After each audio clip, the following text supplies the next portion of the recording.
કે સરદારમાં મેં બાપાનો રૂમ જોયો તો હાવ સિમ્પલ, બધા સંતોની હારવાર રે અને એક નળ બોલો બાથરૂમમાં અને ઉભા નાય સ્નાન કરવાનું અને સામાન્ય ગાડલું પાથરેલું બોલો, એક પંખા સિવાય કાંઈ મળે નહીં.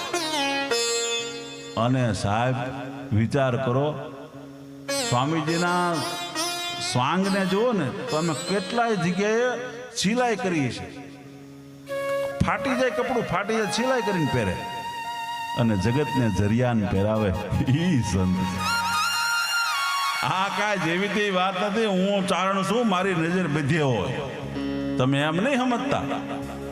હા, અમારી પાસે ભગવાને એવો હંચો ગોઠવ્યો છે માણાને ઓળખવાનો. એટલે આપણે વાત કર્યો છું કે આ મહામુનિને, આ તપસ્વી મહાપુરુષને, અને સાહેબ ઈ ઘર સભા કરે છે ને, એક દી મુંબઈ હોય તો બીજે દી પછી અમદાવાદમાં હોય અને અમદાવાદની ઘર સભા પૂરી કરીને પાછો ભેંસાણ પાસે નાના એવા ગામડામાં હોય. અને આવું ના વ્યવસ્થા આખત કેમ થાય ભાઈ?